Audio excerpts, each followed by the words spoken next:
Do you have a daughter going off to college this fall? If so, give me 10 minutes of your time and I'm going to show you how important self-defense and safety is to her life. I am the mom of a college daughter and I'm also a martial artist with over 20 years of experience, and we need to talk about this before she goes. My daughter is growing up in a martial arts family. My husband and I are both black belts. Therefore, both my daughters are black belts in Taekwondo. So I feel very confident that they know how to punch and defend and protect themselves. My best friend's daughter doesn't have years of martial arts training. So I was thinking about her, okay, I'll create an online self-defense course like what I would do in my martial arts school. We do women's safety and women's self-defense courses, teach people the basics, get them prepped for school. And that was until I looked into the actual facts of college safety. And I learned there that 1 in 5 women will experience sexual assault in college.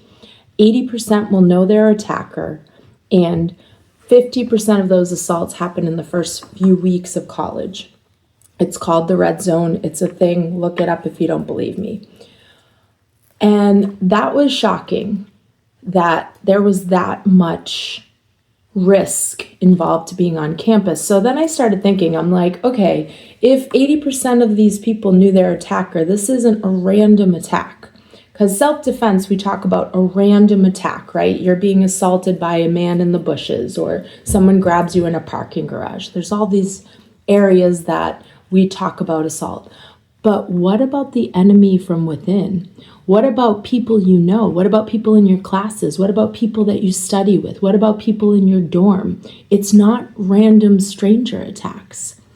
Then I researched further and I was learning that 1 in 3 women will experience intimate partner abuse in their life.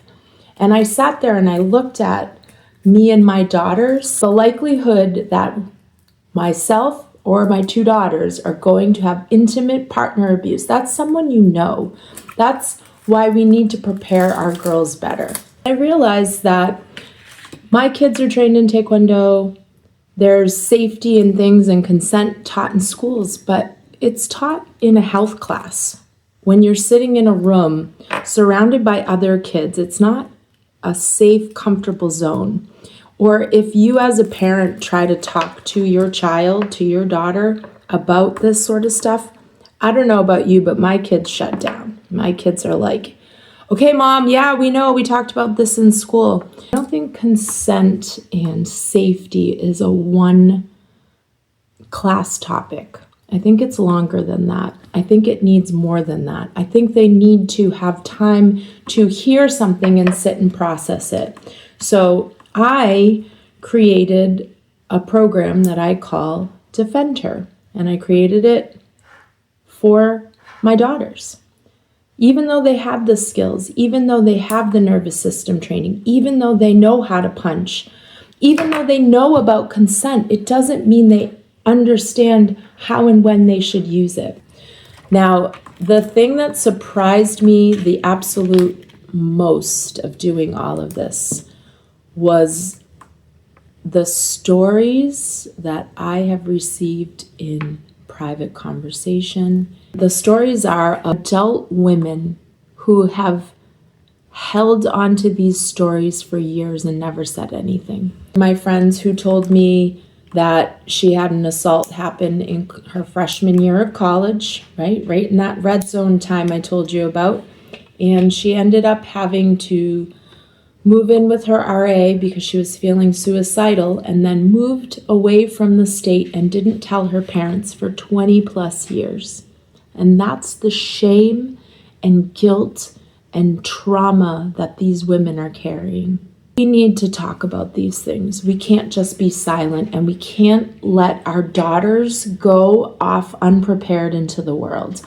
We have to start teaching this more than a consent class in health, more than a 1 hour women's safety class, more than just a belt in Taekwondo. And I recommend all those things. Please don't stop doing them. If your kid is not enrolled in martial arts or jujitsu or some sort of training, I highly recommend it.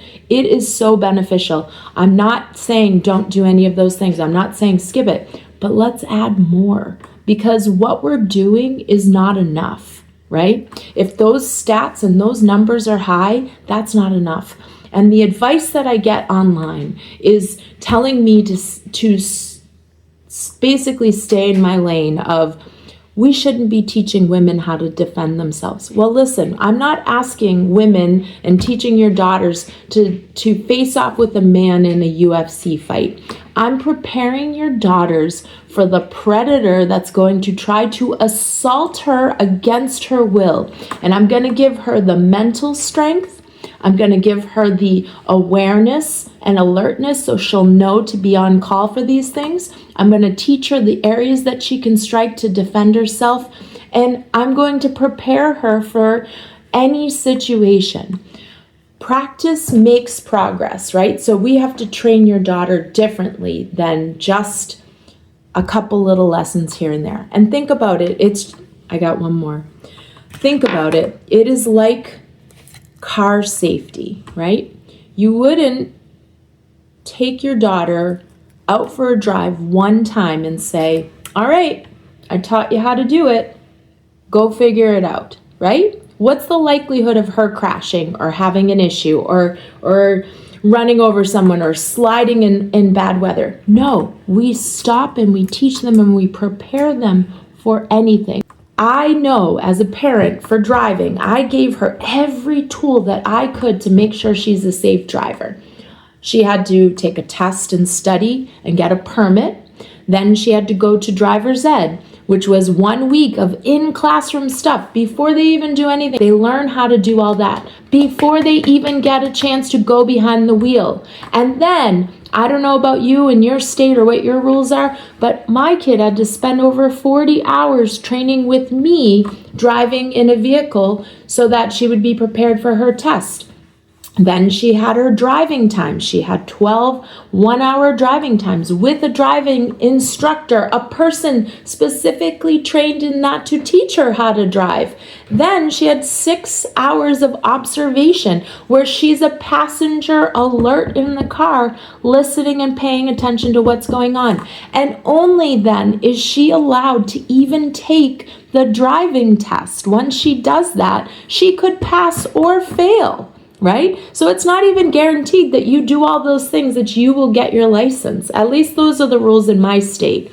But think about that. Only then do I let her go off in the distance by herself with a vehicle. Because why? Because it's important.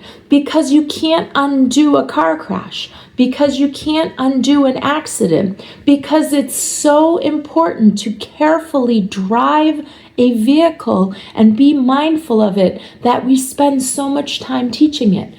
Why aren't we doing the same for our daughter's safety? Because the statistics are just as ugly as car crashes.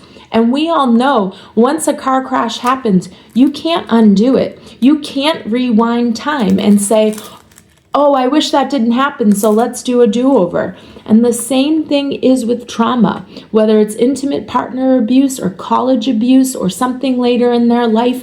Don't you want the skills for your child to be prepared so we don't have to try to fix the car and fix the trauma after something's happened?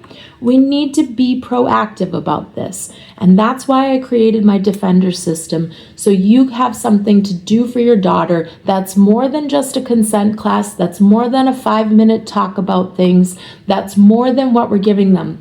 Because they need more, because they're going to be safer for it.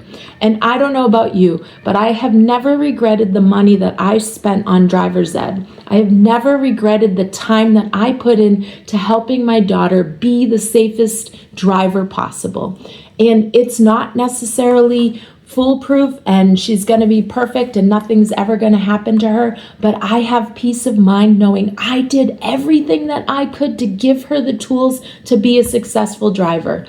Well, let's give your daughter the tools to be successful in this world so she can protect herself and defend herself and make sure she's as safe in the world as she can possibly be. We can't mitigate every single risk, but we can give them as many tools as we can to make sure they don't have to go through this trauma.